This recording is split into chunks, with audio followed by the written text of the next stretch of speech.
Hi hello నమస్తే welcome back to iter media. ఈరోజు మనతో ఉన్నారు సివిల్స్ కోచ్ అయిన కొంగర గంగాధర్ రావు గారు. సార్తో లేటెస్ట్ అమెరికన్ అప్డేట్ అయిన బర్త్ రైట్ సిటిజన్షిప్ ఏదైతే ఉందో దాన్ని క్యాన్సిల్ చేయడం, దాన్ని రద్దు చేయడంపై మాట్లాడతాం. నమస్కారం సార్. నమస్తే. సార్, ట్రంప్ రాగానే 20th సైన్ చేసిన ముఖ్యమైన విషయాల్లో ఇప్పటివరకు చాలామందికి ఉపయోగపడ్డ ఒక విషయం అది ఇమిగ్రెంట్స్కి ఎవరైతే ఉన్నారో దాని ద్వారా చాలామంది అమెరికన్ యొక్క పౌరసత్వాన్ని సంపాదించుకున్నారని చెప్పొచ్చు. అండ్ ఇది ఒక హిస్టారికల్ మూవ్ కింద కూడా చెప్పొచ్చు. అది వచ్చేసి ఈ చైల్డ్ బర్త్ రైట్ అనేది అక్కడ దాని ద్వారా వచ్చే సిటిజన్షిప్ని రద్దు చేయడం. అసలు దీన్ని రద్దు చేయడం కన్నా ముఖ్యమైన కారణమే ఇల్లీగల్ ఇమిగ్రేషన్ అని చెప్పేసి చెప్తా ఉన్నారు. ఇది ఎంతవరకు నిజమంటారు? అండ్ దీనివల్ల ఉండే ప్రోస్ అండ్ కాన్స్ ఏంటి చెప్తారు? ఇప్పుడు అమెరికా అనేదే వలస దేశం. నిజానికి అక్కడ నేటివ్స్ అందరినీ నాశనం చేసి వివిధ యూరోపియన్స్ అందరూ అక్కడ సెటిల్ అయినారు. ఓకే, అదే వలస దేశం. వాళ్ళు ఈ రోజున వాళ్ళకి థ్రెట్ ఉందని భావించడం అనేది విడ్డూరం. వాళ్ళు ఇప్పుడు వాళ్ళు చూస్తే అమెరికన్ సమాజంలో వైట్ రేస్ ఏదైతే ఉందో రైట్ వింగ్ రేసిజం అనమాట. వాళ్ళు ఏం భావిస్తున్నారంటే ఈ వేరే దేశాల నుంచి వచ్చిన వాళ్ళందరూ ప్లమ్ పోస్టులు అంటే సమాజం లోపల ఇంపార్టెంట్ పోస్టులు అన్నింటిలోకి ప్రాముఖ్యత ఉన్నాయని వీళ్ళు ఆక్యుపై చేస్తున్నారు. మేమందరం రెలిగేట్ అవుతున్నాం, మాకు ఉద్యోగాలు దొరకడం లేదు, మాకు జీవితం కష్టమైపోతుంది అని ఒక రకమైన ఒత్తిడిని ప్రభుత్వం మీద పార్టీల మీద తేవడం మొదలుపెట్టారు. సరే, డెమోక్రాట్స్ దానికి అంత విలువ లేదు, కానీ ఈ ట్రంప్ కూడా is a white racist, right?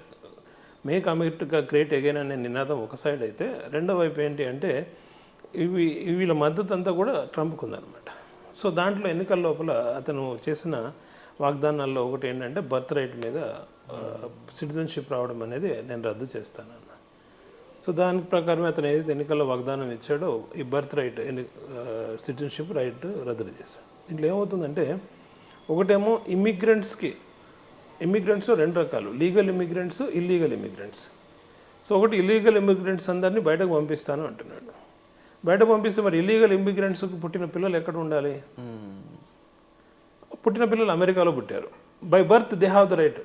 మామూలుగా మానవాళి ప్రపంచవ్యాప్తంగా సూత్రం ఏంటంటే ఎవరు ఎక్కడ పుడితే వాళ్ళకి by birth they get the citizenship. But వీళ్ళకేమో అమెరికాలో పుట్టారు, అమెరికాలో సిటిజన్షిప్ రావాలి. దాన్ని రద్దు చేస్తున్నాడు ట్రంప్.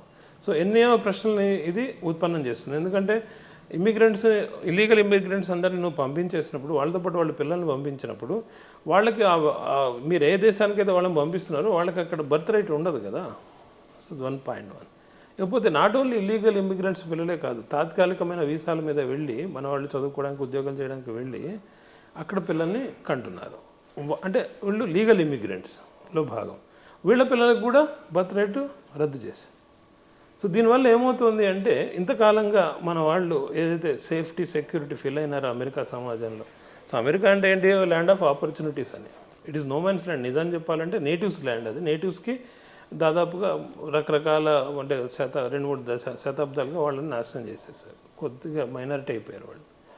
సో ఈ భారతదేశం నుంచి కానివ్వండి, చైనా నుంచి కానివ్వండి, మిగతా ఆసియా దేశాల నుంచి కానివ్వండి, లేదా వేరే యూరోప్ దేశాల నుంచి కానివ్వండి, ఎప్పుడైతే ఈ ప్రజలు వెళ్ళి అక్కడ సెటిల్ అయినారో వాళ్ళ పిల్లలకి సిటిజన్షిప్ లేదు అంటే వాళ్ళు ఏమైపోవాలి? సో ఆ రకమైన ఆందోళనకరమైన పరిస్థితులు ఉన్నాయి. ఇది అమెరికా కోర్టులో చెల్లదు అని చెప్పి లీగల్గా పండితులు చెప్తున్నారు, విశ్లేషణ చేస్తున్నారు. సో చూడాలి మరి. అంటే naturally there will be challenge in the court of law లోపల అది నిలబడదా అనేది చూసుకోవాలి. So that's wire it is.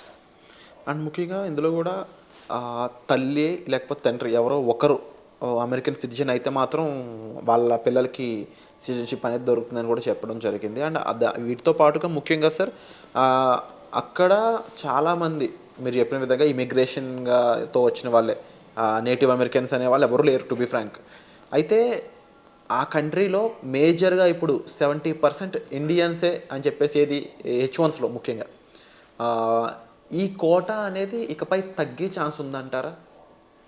అంటే యాక్చువల్గా మనకి H1B వీసాలు అంటే వాళ్ళు స్కిల్డ్ పర్సన్స్కి, లేబర్కి వాళ్ళు H1B వీసాలు ఇవ్వాలి.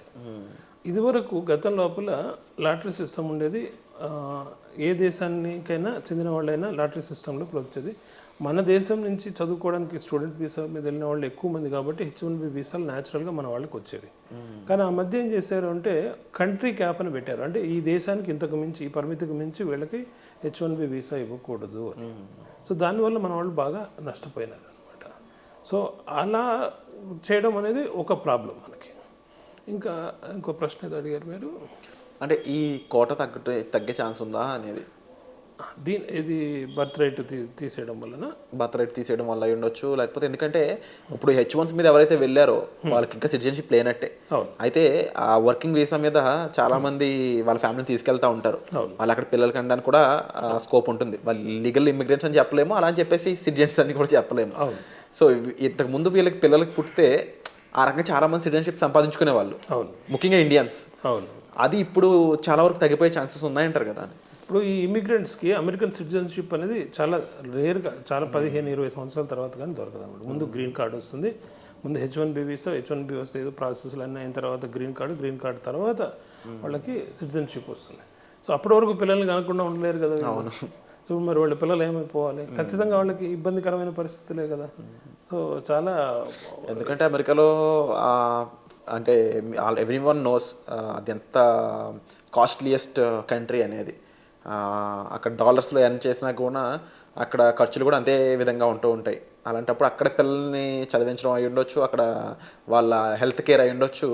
అది అంత ఈజీ కాదు ఇఫ్ ఇన్ కేస్ అక్కడ సిటిజన్షిప్ లేకపోతే. వాళ్ళు సిటిజన్స్ కానప్పుడు ఆటోమేటిక్గా ఇవన్నీ కూడా వాళ్ళకి చాలా ఖరీదైనవి అయిపోతాయి. It will be very difficult for them. So ఒక రకంగా ఏం చెప్పాలంటే వాళ్ళు నిరుత్సాహపరుస్తున్నారు. ఎవరైతే వచ్చి అమెరికాలో సెటిల్ కావాలనుకుంటున్నారో వాళ్ళందరినీ కూడా నెగిటివ్గా ఇచ్చేస్తున్నారు అనమాట.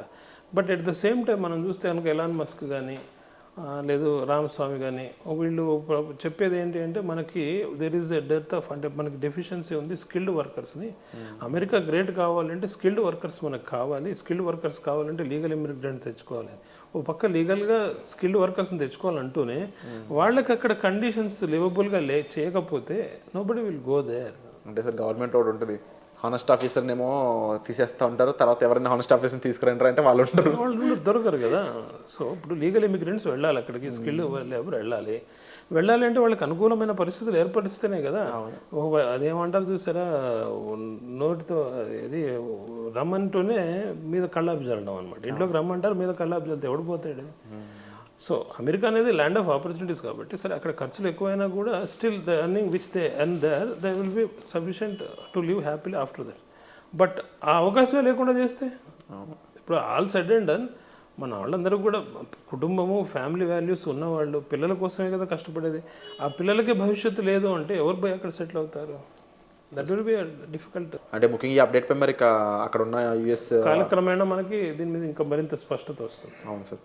సో వేచి చూస్తూనే ఉందాము లేటెస్ట్ అప్డేట్స్ కోసం. అయితే గంగాధరరావు గారు సార్ చెప్పిన ఈ అంశంపై మీ అభిప్రాయాన్ని కామెంట్ సెక్షన్లో తప్పకుండా మెన్షన్ చేయండి. వచ్చే ఎపిసోడ్ మళ్ళీ కలుద్దాం. Thank you so much sir.